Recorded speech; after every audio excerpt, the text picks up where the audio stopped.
نبی علیہ السلام جواب میں فرمائیں گے انا نبیوں کا محمد، میں محمد صلی اللہ علیہ وسلم تیرا نبی ہوں، وہذہ صلاتک، اور یہ وہ درود شریف ہے التی کنت تصلی علیہ جو تم مجھ پر پڑھا کرتا تھا، وفیتکھا میں نے تمہیں اس کا بدلہ دیا، احوج ما تکون الیہا جب تجھے اس کی بہت ضرورت تھی۔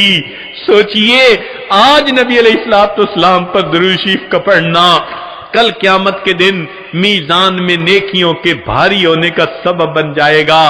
دعا ہے اللہ رب العزت ہمیں اپنے حبیب صلی اللہ علیہ وسلم کی سچی محبت عطا فرمائے، ان کا احترام، ان کی عزت اکرام وہ بھی دل میں عطا فرمائے، ان کی سنتوں کی محبت کے ساتھ اتباع کرنے کی بھی توفیق عطا فرمائے، اور کثرت سے درود شریف پڑھ کر نبی علیہ السلام کی محبت کو دل میں بھرنے کی توفیق عطا فرمائے۔ وآخر دعوانا ان الحمد للہ رب العالمین۔